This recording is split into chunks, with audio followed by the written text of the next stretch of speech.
Yun po yung kaliwang puso. Kapag po kasi hinawakan yung puso, ganyan. Dalawa po yun. Mamaya, kakapit ko sa inyo. Pero yung pang muna, explain ng doktor eh. Ito yung right, huhugahan niya po left. Huhugahan niya. Pag huga ko sa left, mas malakas dapat ang huga ng left. Sa heart.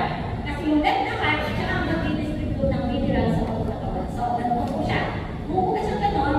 Pag huga mo lang, yung right, huhuga mo ito. Nakatay ko na to, di ba? Huhuga mo siya. Ang dugo po ay mapunta naman sa buong katawan. So, kailangan po, ang huga ng right at left, mas malakas po dapat ang huga ng left kaysa sa right. Bakit po? Kasi ang right, ang function niya, huhuga dito. Ang huga po dito, kailangan ito, mas malakas siya. Bakit po dapat siya mas malakas? Kasi kailangan lumako sa buong katawan. Kung mahina po ang flow niya, ang huga niya ganun, hindi po maaabot ang kasalanan pakad po. Nagets ko? Hindi naman po pwede ang ating lamang kung tuod ang meron dugo. At ang talampakan po po yun. Kaya ang lahat po doon ang mag-distribute po ay ang aming po left heart. So, ganito ang paliwanag ng doktor. Sabi ko ng doktor, kaya mahina ang buga ng left ay dahil meron pala. Yes, yun na. Meron pala. So, ako po ay nagsitahan ko na gamot para po maging maayos ang tigo. Ayan, ha? Nagbibigay lang po ako ng sample sa inyo kung paano yung diagnostic sa akin. So, kaya sabi nito, it pumps life. Bakit po life? Kasi kapag wala po tayong dugo, ano tayo? Tigo. Akala ang itinag na natin. Pag wala po ang puso, ano? Tigo. Ang kalinitan na natin. Ngayon, meron po akong isang nilalang politician na siya po ang kanyang heart ay machine. Yan, may mention po ang pangalan. Siya po ay si Mayor A.A. Advincula. Ang kanyang puso ang nagpapang ng puso. Ganun na po kahit mga kapatid, kung mayaman ka, may pabili ka ng pang ng puso, pwede mo pala ang puso mo ng lobo na nagpapang ng kanyang heart. Bakit po? It pumps life, giving blood throughout. Let's go. Throughout our body. Kaya kailangan ingatan ang alin ang ingatan? Puso. Pero kung ingatan ang puso, hindi ko bawal mahal. Basta sa tama, paraan. Okay. Ayun, nandito kayong lahat. Ganito, lagi kayo. Ito po ang sukat ng inyong puso. Isa lang kamay. Kung gaano po kalaki yan, ang ibig sabihin po niyan, yan po ang sukat ng inyong puso. Ganyan lang po kaliit, no? Pero, kahit hindi ko lang ang sukat ng aming puso, kaya po tayo ipaglaban. Tama yun na? Kahit po ganito lang ang sukat ng aming puso, kaya po tayo ipaglaban. Kaya ingatan nyo ng puso nyo. Okay. So, ano lang po ang tiro niya? Para malaman nyo? Yan na po ang puso. Okay? Organ process lang siya.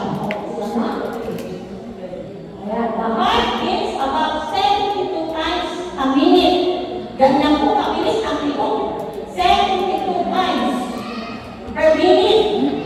At sa buong araw, siya po ay nagpapag na 100 times each day. Kaya, tulog na tayo, ang ating puso hindi pa nagpapahinga. Ganun po. Kaya, huwag tayo magpupuyat. Kasi pag po tayo ay nagpupuyat, nalugobi po ang tibok ng puso. Kaya tumataas ang cortisol. Yung stress level, tumataas pag nagpupuyat. Ako yung ito, mga kapatid. Ayan, at ilan po ba kung ilang litro ng dugo ang ipinapak ng puso nyo? Ay, ito pong sabi, siya po ay nagpapak ng 5 liters of blood throughout So, sino po ito ang nakakita na ng isang litro ng Coke? Isang litro ng Coke? 1.5. 1.5 is right. Walang umiinom dito ng... Aba, kababay pala dito, walang umiinom ng Coke. Ng Sprite. O, isang litro na lang, isang litro. Pero na nakakita na isang litro? Limang ganon ang laman ng buong katawan. Ngayon, di ba magaling diniskas sa inyo? Sa loob ng 3 buwan, ano ang nagpapalit? Nagpapalit tayo ng dugo. Sino ang tandaan nila, ha? Sa loob ng 3 buwan, nagpapalit po ang tao ng dugo. Sa loob ng 6 na buwan, nagpapalit po ang tao ng cells. At sa loob ng 365 days, nagpapalit po ang tao ng DNA. Usapan natin ng magabi, review na lang yan. So, it pushes the blood through the... It pushes the blood through the... Ano ba yun? Bakit ganyan ang sentence niya? It pushes the blood through the more than 60 miles of blood vessels of your body in 1 minute. Ilang linya daw po ang natatakbo ng dugo sa blood vessels? 60,000 miles. Kasi kaya po lang umaabot ng 60,000 miles, meron pa pong mga days na mga hindala na mas maliit pa sa hindala dugo. Kasi po ang liit. Microscopic na ang DNA natin, di ba sabi kagabi? Ano pa? Sabi po rito, sa Psalms 139:14, nung nalaman na natin ang function ng ating heart at ang ating dugo ay tumatakbo ng 60,000 miles per minute, hindi ba kayo na-amaze? Kaya ang sabi po sa Psalms 139:14, sabay-sabay natin basahin, I will praise you, for I am fearfully and wonderfully. O diba sino mga katuwa mo? Ginagaya na po ng siyensya. Ginagaya na po nila na ang bukis hindi na sa tao ang magdadala. Ang brain, sinusubukan po nilang palitan. Imagine mo, kung napakatalino mo, genius ka, 150 ang iyong IQ. Meron pa nga ang nabasa ay 160 to 170 ang IQ level niya. Ay, ililipat lang sa tao yung kanyang brain. Kapag nangamay yung katawan na to, ililipat mo yung brain sa ibang tao at siya na ulit ay buhay. Iba lang ang kanyang katawan. Meron pa kayo na kapag may namatay, kung makaisip po ang mata, ililipat po at re-donate. At alam niyo po, meron po mga human trafficking na kaya po nauuso yung mga balikan. Ang mga bata na malusog ay kinikidnap dahil po kumuha daw po ang kidney, ang liver, at kung ano pang internal organ na pwede pakinabangan. Ganyan na po ka-advance ang ating siyensya. Ginagamit na po sa kasamahan ng kaaway. Pero kung pag-uusapan po natin kung bakit po naman namin at hinihingiin, masasabi po natin, I will praise you. Sino po yung you? Ang ating Diyos sa pagkatayo po ay fearfully and wonderfully made. Okay. Alam niyo ba na ang heart disease is the number 1 killer of both men and women? Kaya nga, sabi ko sa inyo kagabi, pag meron na kayo maintenance, huwag nyo bastang ihihinto. Ihangad-tuhagtok po kayo ng doktor. Ganito po yung nangyari sa akin.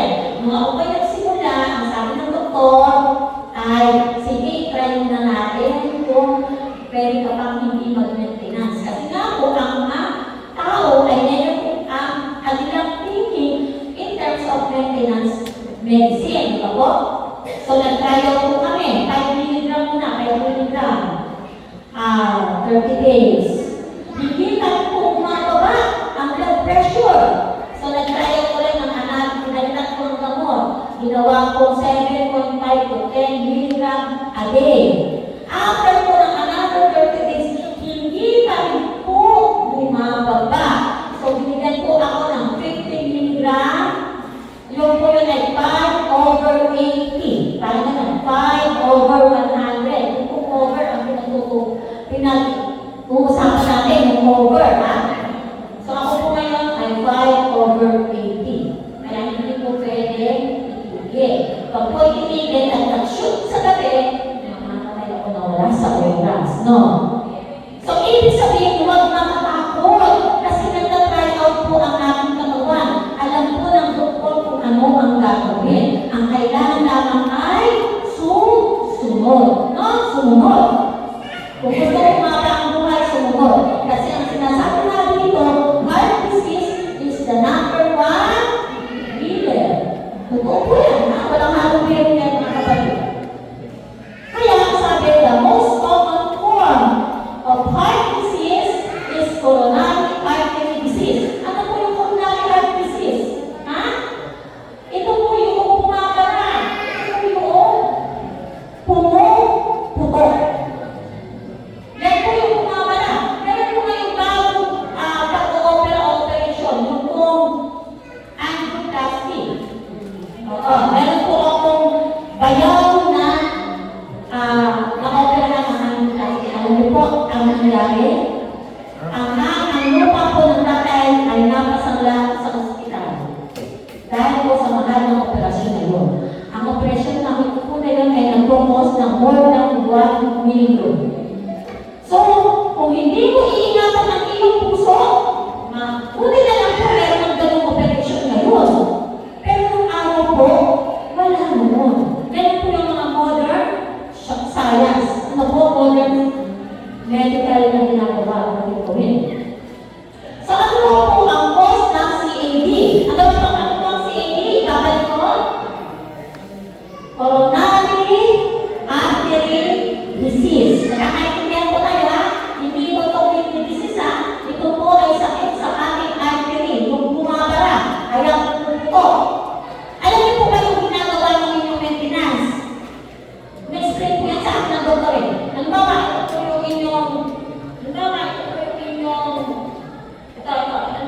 yung inyong artery. Yan, yan. Artery. Nag-usap tayo sa artery, ha? Yun po, maintenance nyo, kung meron po ang inyong artery na nabubuo doon na taba, ipokontrol po ilan ng inyong maintenance. Ipipress niya yung naganyan. Nakaganyan yung taba. Ang gamot po ay paluluwagin ang daluyan ng dugo. Nagawa niyo po? Kung ito po ang inyong artery, may nabubuo ditong taba. Ang gagawin po ng maintenance ninyo, kaya kahit tube siya, dahil may gamot ka, hindi po siya magpapala. Dahil yung inyong gamot na iniinom, ang magpapaluwag po ng daluyan ng dugo. Nagawa nyo? Next-explain po yan sa akin. Kailangan po din-explain ang kulit ko po dahil ayaw ko po mag-maintenance. So, kailangan niya akong i-convince. So, isa-isa niya po i-explain sa akin. So, ano daw po ang cause? Ito, kailangan naman natin ito, no? Para malaman ninyo kung paano iiwas. Tama? Pag hindi nyo kasi alam ang cause, hindi nyo may iwasan. Tama? So, ito ang cause. CAD is caused by the build-up of deposits of fat in the arteries of the heart. I'll explain ko na sa inyo. Ito po ngayon ang arteries. Ito daw po CAD ay dahilan ng pag-build up. Unti-unti po, kumain ka ng baka. Kumain ka pa ng taba ng baka ng manok. Tapos, iganang mo pa ng pika sa inasal, meron nun eh. Sa mga inasal, meron po mantika ng manok. Tapos, ang gagawin mo, napakasarap nun. Ginagawa mo sa kanin. Tapos, ang kanin po yung unlimited rice pa. Naku! Alam mo kung bakit ako nagkaroon nito? Para sa leopard ko. Buti na lang nabigay agad. Kami po ay may mga kasosyo. Nagabi, nagpakilala ko sa inyo. So, nakunawa yung magtrabaho ko. Ako po ay nag-develop ng small cut ng pandas. Vegetables. At noong 2000 po, until today, ako po ay nagbebenta ng product selling ng mga developers. Ako po ay kanilang accredited broker. So may pagkakataon po, nung ako po ay nag-develop, dyan po sa Bagong Sasayaw sa Premier, at saka po pumunta po kami sa Mindoro, nung nag-project po ako doon. Kumakain po po ako originalan kasi ng Thailand. Dumadayo po kami doon sa kainan ng mga kambing, ng pakasarap ng kambing, lalo po sa Mindoro. Meron po doon bago sa bago ng halapan, dumadaan kami, meron po doon kambingan. Diba ang lasa? Masarap talaga. Tapos po, doon sa Bagong Sasayaw, pag may pamilya po kami, kasama po yung mga investors, kasama po may maaari ng lupa, kasama po ng aking mga kasosyo sa negosyo, halos every week po, nandun kami sa Bagong Sasayaw. Ako po kasi ang treasurer at saka ako po ang nagkakasikaso ng mga minutes ng corporation. So, hindi po ako pwedeng absent doon. Nung time na kasaksiyan po ang develop, that was pandemic time mga kapatid. Nung pandemic time kami, itong mga broker ay binigyan ng special task ng DTI sapagkat hindi po pwedeng maputol ang source ng ating economy. At kami po mga broker ang isa sa malaki ang ambag sa ekonomiya ng bansa. So, kaya kami may special task kami. Para kami mga doktor, may special task. Dahil po akong certificate doon sa sasakyan ko. Kaya, pag nakita ko yung certificate, hindi po kami pinapara. To make the story short, syempre po, hindi naman ako vegetarian. Unlimited po ang bulalong baka. E ano yun po ba? Mas matindi pa po ang yung lulutang na taba ng baka at saka ng oil. Ano tawag yun po? Ang sebo, mas matindi pa po ang sebo ng baka na bumabara sa ating artery kaysa po sa manok at sa taba ng baboy. Ang sa baboy po, kaya hindi kami kumakain ng baboy, ay dahil yan po ay may parasite na kahit ilang beses mo lang pasulakin ang baboy, kasi siya lang po sa inyo, may I have to discuss this kasi nasa kanya po tayo, no? Na kahit ilang beses mo po pasulakin ang baboy, hindi mo namamatay ang parasite mo.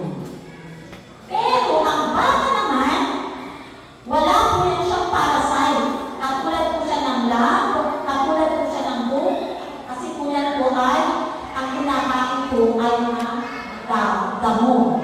Kaya naman po, meron po siya sebo. Na yung sebo naman po, ang bumibuild up na siya po nagiging dahilan ng pagbara sa ating atin. Kaya po magawa po natin dito no? At ganun din naman, same thing sa taba ng baboy. Alam po ba kung bakit? Ang baboy po, sa lahat ng hayop, ang baboy lamang po ang hindi pinapawisan. Hindi po siya nag-extract. Hindi po nag-pawis ako sa pero ang baboy ay kagaya niya sa initan. Hindi po siya pinapawisan. So sapagkat siya classified as the scavengers, lahat po ng ipinapasok niya sa kanyang katawan ay hindi po niya naipapawis at ito po ay nabubuo lahat na iipon mo sa loob ng kanyang katawan. Pasensya na po kayo sa mga new conference namin. I really have to discuss this lang po dahil po sa ating mga topic. Ano po? Para maunawaan niyo po kung ano po ang halagan. Kaya nung ako ay umattend last year, May 1, sa Baguio, ako po ay nag-decide na mag-vegetarian. Kasi nga po, meron ako tayo dito sa aking po puso. Yun po ang cost ko. This built up of plate. Ayan po siya. Ito po yung i-discuss ko kanina.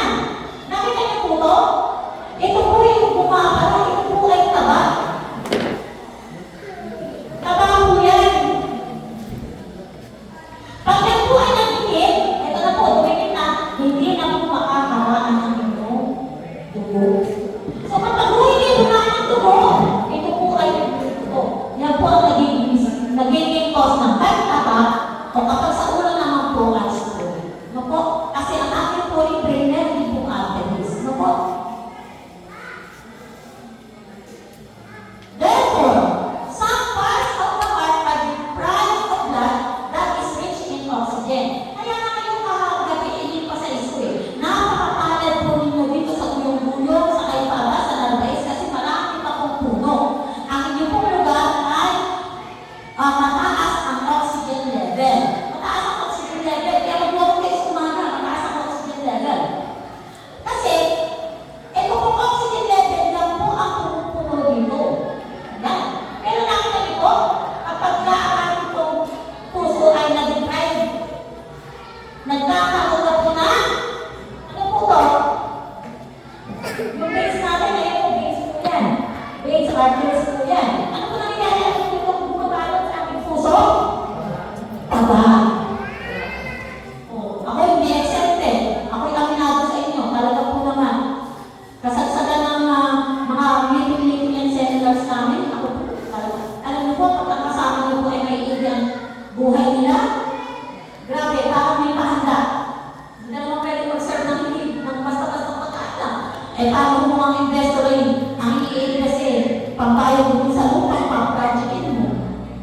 Pag po-invest ko ng kaharap namin, ako ang taga-order, ako ang taga-lista ng mga order kasi ako nagiging tulong eh.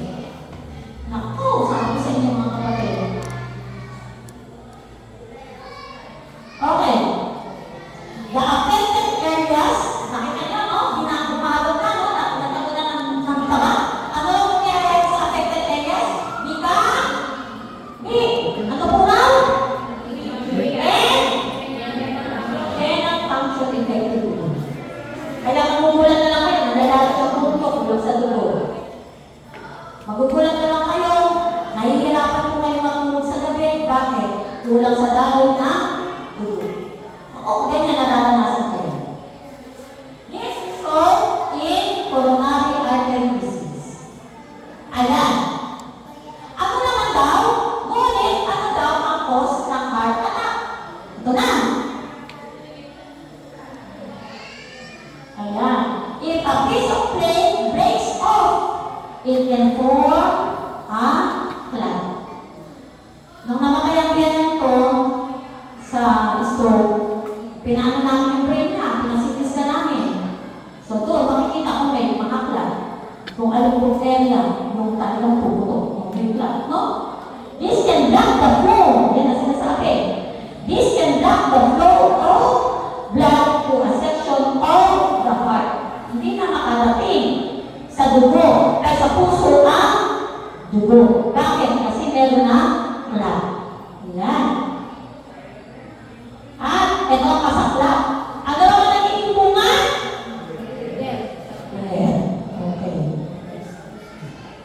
So, what are some symptoms of a heart attack? Ayan, kaya natin ang ating mga sarili. Symptoms. Chest pain. Tignan nyo, naalala nyo, sabi ko sa inyo, bakit napunta ka sa doktor? Kasi sumasakit po ang bibig ko. Para po ako merong